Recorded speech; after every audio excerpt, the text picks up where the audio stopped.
বাংলাদেশের মধ্যে শাহজালাল রহমাতুল্লাহি আলাইহি, শাহপরান রহমাতুল্লাহি আলাইহি, এই এই আল্লাহর অলিরা এই বাংলার জমিনের ভিতরে বলতে গেলে বড়া, যাদের মাধ্যমে এই দিনের পরিচয় আল্লাহ রাব্বুল আলামিন তাদের মাধ্যমে সবার ভিতরে ঢুকাইয়া আজকে মুসলমানদের এই পরিবেশ আল্লাহ তৈরি করছেন। কিন্তু সেই নাস্তিকদের আশা এই বাংলাদেশের বাস্তবায়ন হতে দেওয়া যায়? দেওয়া যায়? হারামে আরাম আছে? এ কুত্তা, হারামে আরাম আছে?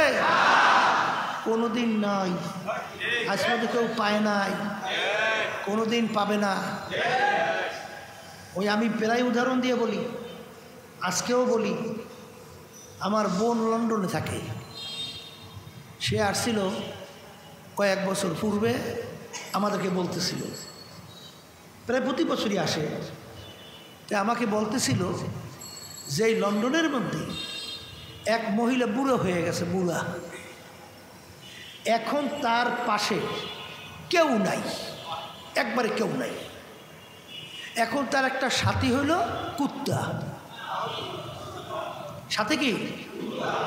এখন কেউ তার পাশে নাই, সব সময় কুত্তাটা নিয়ে সে হাঁটে, চলে, আফসোস করে, কান্দে আর বলে যে আফসোস, আমার যখন সৌন্দর্য ছিল, আমার যখন জওয়ানি ছিল, তখন আমার কত মূল্য, আমার দামের কোনো শেষ নাই, আমার মূল্যের কোনো শেষ নাই।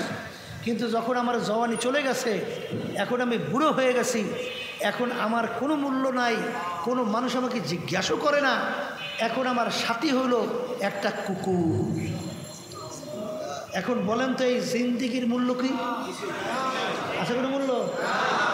কোনো মূল্য আছে? আছে? আছে? ওই সিলেট গেছিলাম, সেখানে একটা লোক, আল্লাহর বান্দা, তার ফ্যামিলি সহ থাকে আমেরিকায়, বুঝছেন? এখন ওই লোকটা আমরা গেলে অনেক সময় দেখা হয়, দেখা আমরা দেখি খুব খেদমত করে আমাদেরকে, আলেমুল আমাদেরকে খুব খেদমত করে। আমি একদম জিজ্ঞেস করি, ভাইজান আপনার ছেলে সন্তান কয়জন? তা ছেলের কথা বলছে 2 জন, আর মেয়ের কথাটা আর খেয়াল নাই। তা আমি বলতেছি আপনার ছেলেরা কি করে? তখন বলতেছে হুজুর বলতে পারি না। ছেলেরা কি করে সে বলে কি হুজুর বলতে পারি না। আমি বলি কি বললেন? মানে আপনার ছেলে আপনি বলতে পারেন না কি করে? মানে বলে হুজুর সেই দুঃখের কথা কি বলবো, ওই দেশের নিয়ম হলো মেয়ে ছেলে যখন বড় হয়, যার মতে যেদিকে ইচ্ছে সেদিকে চলে যায়, তাকে বাপ মা বাধা দিয়া রাখার কোনো আইন নাই।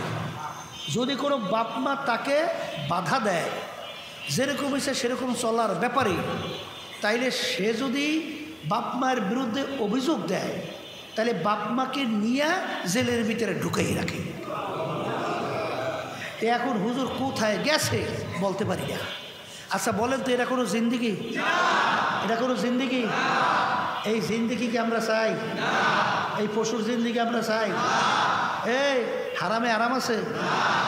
এই জন্য আমার বাজানদেরকে বলবো, মনে করছে আমরা হুজুররা কিছু বুঝি না? হ্যাঁ, কপাল পোড়ারা, একটু মাঝে মাঝে চক্ষু বন্ধ করে মোরাকাবা করিস যে আমাকে বানানো তো একজন কারিগর সৃষ্টিকর্তা আছে, আছে না?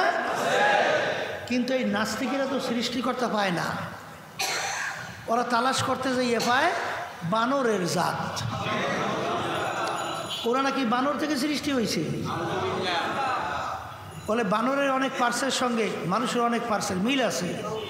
বানর জঙ্গলের ভিতরে গাছে লাফাইতে লাফাইতে গাছের ঘষায় ঘষায় ল্যাস পশম উঠা অটোমেটিক মানুষ হয়ে গেছে। শেষ পর্যন্ত পাইছে ওরা বানরের জাত। এই জন্য ওদেরকে নামও রাখছে বুদ্ধিজীবী। কি নাম রাখছে? বুদ্ধিজীবী। বুদ্ধিজীবী নামটা ঠিকই রাখছে। মানুষের বুদ্ধি মাথায় থাকে না জিহ্বায় থাকে? হ্যাঁ, তাহলে এখন ওদের নাম হয়েছে বুদ্ধিজীবী। এখন মাথায় বুদ্ধি থাকতে হলে মানুষ চিন্তা ভাবনা কইরা কাজকর্ম করে, চিন্তা ভাবনা করে কথা বলে, চিন্তা ভাবনা কইরা তারপর চলে।